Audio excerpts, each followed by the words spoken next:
10 নম্বর ওয়ার্ডের যুব তৃণমূলের একনিষ্ঠ সৈনিক খোকন দাস সারা বছরই বিভিন্ন ধরনের সামাজিক ও মানব কল্যাণের কাজ করে চলেছেন।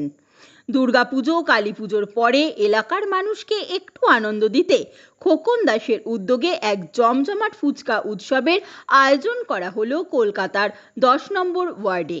এদিনের ফুচকা উৎসবকে ঘিরে ছিল 8 থেকে 80 সকল বয়সের মানুষের ভিড়।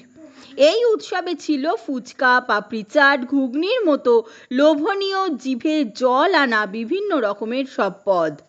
উত্তর কলকাতার গর্ব সাংসদ সুদীপ বন্দ্যোপাধ্যায়ের অনুপ্রেরণায় এই উৎসব 10ম বর্ষে পদার্পণ করল। এই উৎসবে আগত সাধারণ মানুষ খোকনের এই উদ্যোগে রীতিমতো খুশি। এই ফুচকা উৎসবের সঙ্গে ছিল সাংস্কৃতিক অনুষ্ঠানেরও আয়োজন। এটা মানুষ আছে বলে, মানুষ কাছে আছে, পাশে আছে, তার জন্য এই প্রোগ্রাম হয়, মানুষের জন্যই হয়। আমাদের রথ থেকে শুরু হয় আর বজরংবলী থেকে শেষ হয়। আমাদের প্রত্যেক মাসে প্রোগ্রাম, সবাইকে নিয়ে প্রোগ্রাম, সবার আনন্দটা নিয়ে আমাদের চেষ্টা করি আমাদের এরিয়ার মানুষদেরকে একটু আনন্দ দেবার। কেন এখন যা দিনকাল পরিস্থিতি পড়েছে, মানুষের একটু আনন্দ দরকার, সেই আনন্দ দেওয়ার জন্যে আমাদের এই ফুচকা উৎসব। এরপরে আছে ডিসেম্বর মাসে 19, 20, 21 ভান্ডারা আমাদের তারাপীঠে যাওয়া হচ্ছে সবাইকে নিয়ে।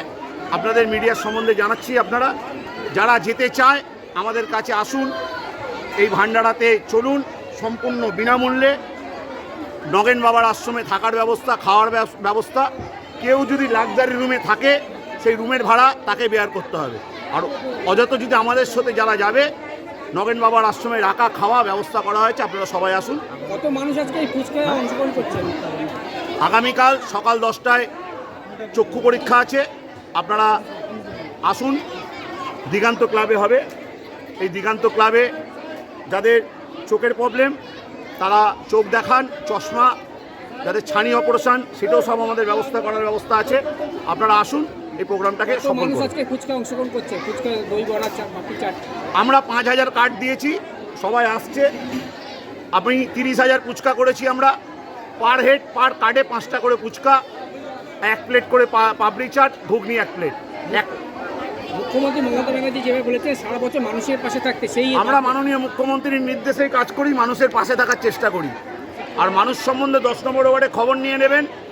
আমরা কারোর কাছে ভালোবাসা ছাড়া ঘৃণা পাই না। আমরা প্রোগ্রাম চালাচ্ছি, সবার আশীর্বাদ নিয়ে এই প্রোগ্রাম চলবে। মায়ের কাছে কি আবেদন রাখছেন? মায়ের কাছে আবেদন, সবাইকে ভালো রাখুন, সুস্থ রাখুন, আর কি কামনা করুন।